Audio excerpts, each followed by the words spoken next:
Hello বন্ধুরা, welcome to my channel. একটা ছোট্ট মিনি ব্লগে তোমাদেরকে স্বাগত জানাই। তো আজকে ঘুম থেকে উঠতে প্রচুর দেরি হয়ে গেছে, তাই জন্য বর ঝটপট উঠে না খেয়ে কাজে চলে গেল। আর আমি দাঁড়িয়ে দাঁড়িয়ে ভাবতাছি কোন কাজটা কখন করুম, স্কুলে তো যাইতেই পারলুম না। হ্যালো বন্ধুরা, ওয়েলকাম টু মাই চ্যানেল। একটা ছোট্ট মিনি ব্লগে তোমাদেরকে স্বাগত জানাই। তো আজকে ঘুম থেকে উঠতে প্রচুর দেরি হয়ে গেছে, তাই জন্য বর ঝটপট উঠে না খেয়ে কাজে চলে গেল। আর আমি দাঁড়িয়ে দাঁড়িয়ে ভাবতাছি কোন কাজটা কখন করুম, স্কুলে তো যাইতেই পারলুম না। সামনে তো পরীক্ষা। মেয়েকে কাকিমাদের বাড়ি থেকে নিয়ে যেতে এসে দেখি কাকিমা আমার জন্য চা করেছে, আর মেয়ে অনেক আগের থেকে উঠে বসে আছে। ওকে একটু ঝটপট খাইয়ে দিলাম রুটি আর মিষ্টি দিয়ে। সামনে তো পরীক্ষা। মেয়েকে কাকিমাদের বাড়ি থেকে নিয়ে যেতে এসে দেখি কাকিমা আমার জন্য চা করেছে, আর মেয়ে অনেক আগের থেকে উঠে বসে আছে। ওকে একটু ঝটপট খাইয়ে দিলাম রুটি আর মিষ্টি দিয়ে।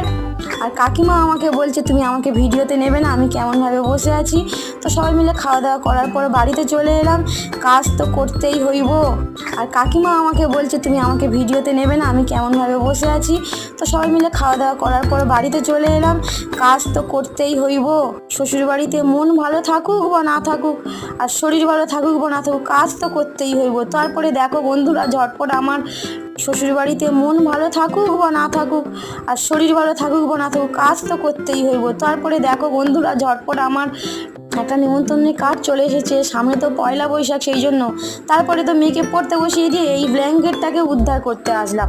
আর এই ব্ল্যাঙ্কেটটাকে উদ্ধার করতে এসে আমি বুঝতে পারলাম আমি এতদিন যা খেয়েছি, আমার বাবা মা যা খাইয়েছে, বর যা খাইয়েছে, সব বৃথা।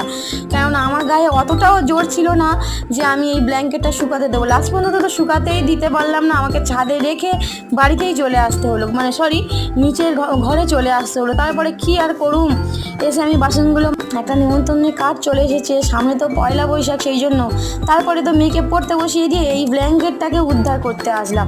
আর এই ব্ল্যাঙ্কেটটাকে উদ্ধার করতে এসে আমি বুঝতে পারলাম আমি এতদিন যা খেয়েছি, আমার বাবা মা যা খাইয়েছে, বর যা খাইয়েছে, সব বৃথা।